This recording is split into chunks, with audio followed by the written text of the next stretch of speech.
Welcome to Eye on Africa, France 24's program focused on the continent. I'm Charlie James, and these are the headlines. Algerians celebrate the resignation of President Bouteflika. But after weeks of protests, is a change at the top of the system enough to satisfy citizens' demands? Demonstrators say no. Xenophobia in South Africa results in attacks on foreign-owned businesses. Hundreds of Malawians have been displaced as a result of the violence, which stems from a lack of jobs in the country. And Sunday will mark 25 years since the start of the Rwandan genocide, but the country is still uncovering mass graves. A France 24 special series follows families who haven't stopped searching for their loved ones. The era of President Abdelaziz Bouteflika may have come to an end, but Algerians are vowing to keep protesting. They're demanding sweeping change to the country's entire political system. On Wednesday, Algeria's Constitutional Council met to confirm Bouteflika's resignation. And in a farewell letter published by state media, the now former president offered his apologies to the Algerian people. This was the first day in 20 years Bouteflika hasn't been in power, and many celebrations broke out in the streets. Here's what some Algerians say they want to happen now. The president didn't just resign, the people pushed him out. Today we are demanding that Bouteflika's clan are put on trial. We are asking for justice. I hope that Bouteflika's resignation will have an impact from the bottom up. The 24 million Algerians who have come out have done this so that everyone resigns, from the People's Municipal Assembly to the provinces. Corruption is everywhere. It's time to get to work with more than just words and slogans, now that we've reached our goals. So what comes next for the country? In this report, Selena Sykes looks at the inner circle of power in Algeria's government and whether this is the start of a genuine crackdown on corruption. A meeting of senior army officials that looks everything like a war council. A battle is declared within the ranks of Bouteflika's inner circle, with Army Chief Ahmed Gaid Salah attempting to portray himself as the protector of the will of the people. We want to protect the people against this gang of thugs who have gotten their hands on the goods of the Algerian people and who are planning to plot against the people's demands in dubious meetings and to adopt pseudo-relations outside of all constitutional framework. Pointing the finger without naming those in Bouteflika's entourage, in particular the outgoing president's two brothers Nassar and Said, who recently have been running Algeria in the shadows.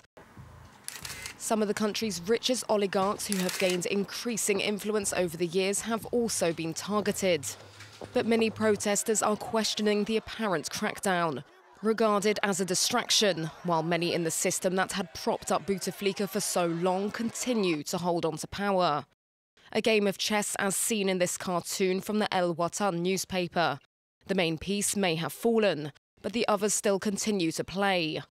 That's the case for Abdelkader Ben Salah, who is next in line as acting president, according to the Algerian constitution, and who still supported Bouteflika's bid for a fifth mandate until a few weeks ago. On Sunday, the president of the Council of the Nation, Noureddine Bedoui, who has close ties with one of Bouteflika's brothers, was named as the new head of government. And many of those at the heart of the army are products of the system, including the army chief himself, who dropped his support for Bouteflika at the very last moment. Foreign-owned shops are being attacked in South Africa. The violence is motivated by job scarcity, and people from Malawi have been particularly impacted. Locals lashing out say their African neighbors are responsible for job losses and crime in the country. Last week, 3 people died in these attacks, and dozens of Malawians have decided to return home to their countries.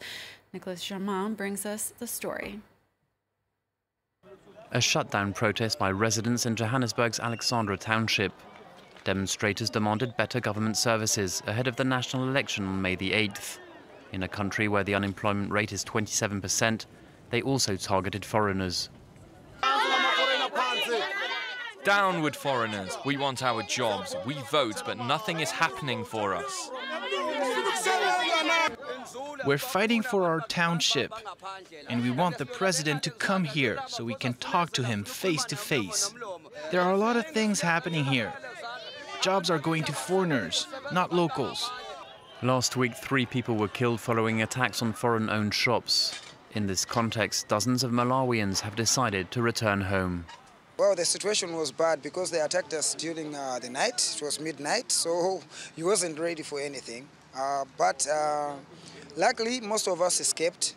We escaped unhurt. Of course, we had a number of injuries, but so far, no death.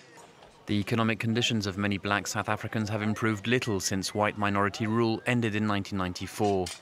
The country hosts millions of foreign nationals, including many from Ethiopia, Malawi and Zimbabwe. Xenophobic attacks are frequent. The worst wave of violence was in 2008, when 62 people were killed. Mozambique has launched a mass cholera vaccination campaign. It's an attempt to halt the outbreak unleashed by Cyclone Idai's destruction last month. At least 2 people have already been killed and more than 1,700 infected. Most cases are around the coastal city of Beira. International and local health workers hope to immunize nearly 900,000 people against the waterborne disease, which spreads through contaminated food and drinking water. A manhunt is underway in Uganda after an American woman and her local driver were kidnapped at the country's most popular wildlife park. Police say the 4 gunmen are demanding a ransom of $500,000. The ambush happened during a game drive on Tuesday evening in Queen Elizabeth National Park. It's a protected area near the border with DR Congo. An elderly couple was also in the vehicle but were robbed and left at the scene. Kidnappers' identities are not known at this time, but several illegal extremist and rebel groups have operated in Uganda. On Sunday, Rwanda will commemorate the 1994 genocide of over 8,000 Tutsi people. 2.5 decades later, families are still searching for the remains of their loved ones killed during the massacres, and mass graves are still being uncovered. This report is the first in a series of 3 from our reporters on the impact the genocide continues to have on the country today. These photos represent half of a life. At 66 years old, Venus doesn't have a single picture from before 1994. They burned my house and burned everything I owned, including the photos. One family member is missing from the remaining pictures, his oldest daughter, who was killed during the genocide. The others survived. One soldier said, "Start the work." What was the work? It was to kill. And so they started. They started with grenades, with rifles. There were corpses everywhere. We were in a pool of blood.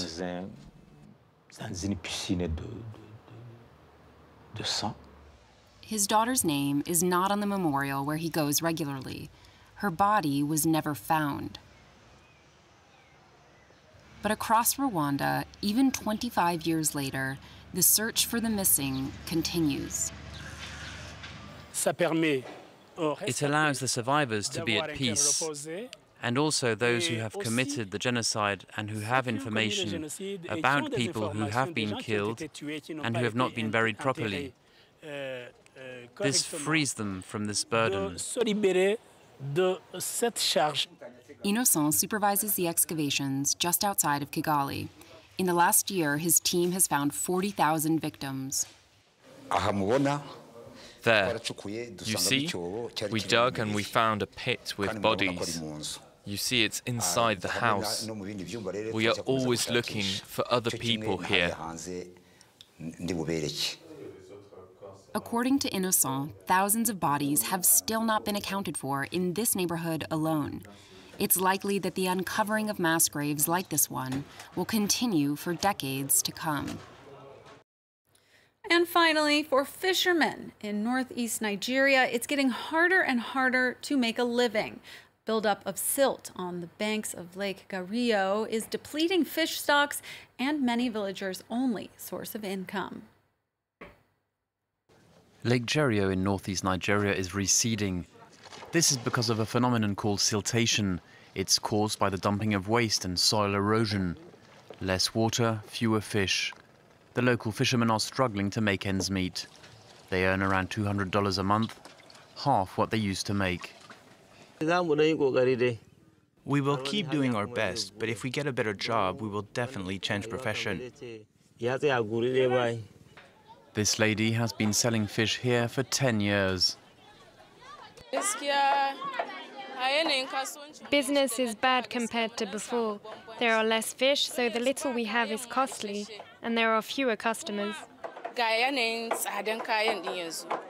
Local authorities say nearby rivers must be dredged, but the problem is that is a costly operation. There is a need for dredging in order to create more avenue for water, for the river to contain more water, so that we have more water for the irrigation activities that we carry out. It's not just fishing that has been affected. Trade and transport between towns around the lake have suffered as boats find it increasingly hard to access the waters. That's all for this edition of Eye on Africa, but do stay with us here on France 24. There's more news coming up next.